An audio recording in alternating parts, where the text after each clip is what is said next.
What is happening to Blumhouse? Does anybody remember movies like Get Out, The Invisible Man, Paranormal Activity? Sure, I mean, just like any studio, they've had their duds here and there, but the ratio of good movies to shit movies is becoming increasingly low as they move forward. In January, they released Night Swim, which I didn't even cover in a full-length review because it was so forgettable and disappointing. And after being burned once already this year, I should have got the message, but apparently they wanted their lost streak to go on a little bit longer. So now we have Imaginary, directed by Jeff Wadlow? I have no fucking clue how to say his name. But this is the brilliant chap behind 2018's Truth or Dare and 2020's Fantasy Island, two of the greatest horror movies that this studio has ever produced. If you can't detect the sarcasm there, then I don't know what to tell you, but yeah, both of those were utter shit, so I went into this expecting utter shit.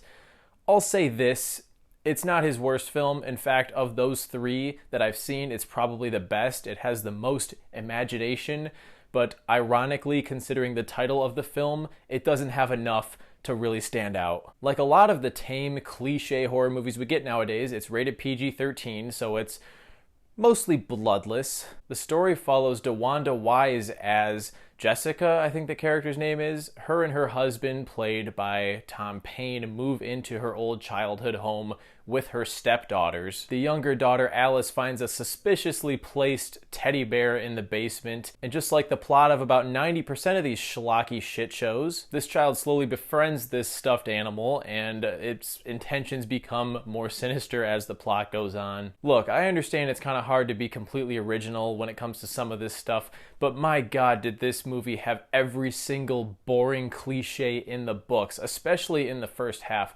I'll admit, in the last 20 minutes, it goes full on bonkers, and it made me wish that the whole movie would have committed to that level of insanity because I would probably respect it a little bit more. But right from the beginning, the dialogue is terrible. The acting, for the most part, is pretty bad. I'll give some credit to DeWanda Wise. She seems to actually be trying and delivering the best performance she can, given the material she's working with. And I hate insulting child actors because I know it's difficult to find one that can truly make you believe their character. But the little girl in this movie was not it. She's whiny and annoying. 90% of her dialogue consists of lines that I can never envision a real-life child saying. It's like adults writing lines that they think children would say, but they clearly have never interacted with many children in their lives. Perhaps most importantly, with a lot of these Blumhouse movies, it's just not scary. Like, it can't commit to anything. It's so tame and lacking in actual tension and suspense. There are constant false scares, you know, the type of stuff where a character hears a noise and they look around a corner and oh, it's actually just another character walking down the hallway silently somehow and just happens to startle them, or a bird will hit a window, or you know, the kind of stuff I'm talking about if you've seen a lot of horror movies. And it's so ridiculous that they want you to be scared of Chauncey the bear, which is, you know, this little tiny teddy bear, and you see it slowly turn its head and it's supposed to be creepy. It's just not, man. It's not scary in the slightest. Eventually, when they get more into the supernatural stuff, they work with some creature designs that I think are actually kind of cool, but they're so terribly utilized. This movie doesn't understand how to hide its monster, how to make its monster scary, and how to build suspense when you're not seeing it. And that's fundamental to making good scares. And much like other films that this guy has made, like Fantasy Island and Truth or Dare, there are things that just don't make any sense. Like, why is the husband character even in this film? You could take him out and nothing would change because he's in it for about the first half hour. Then he just disappears and we never see him again. Not once.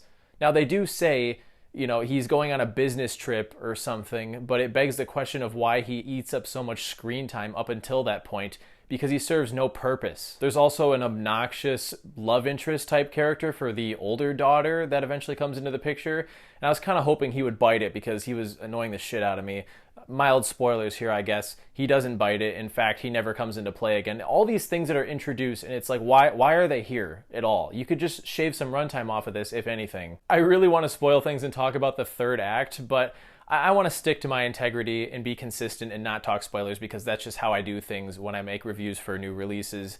But without getting into details, it rips off a lot of ideas from Coraline, which is a film that I love, and it goes so bonkers. It's such a big transition from earlier on in the film when it's this really dull, slow burn with nothing really happening. Even scares, there are hardly any scares in this in which the characters are actually under threat from this entity, from Chauncey the bear. It's just false scares and things popping out to go boo, and then the tension just dissipates instantly. It's a shame too, because again, I think there are some ideas in that third act that in a better movie, in the hands of somebody that could do more with that concept, we could have a really fun horror film here, but Blumhouse is not putting forth the effort to achieve that anymore. For about 85% of this, I just sat there rolling my eyes. So yeah, Imaginary, let's give it 1.5 out of 5 stars. Very dull film that I wouldn't recommend you see at all.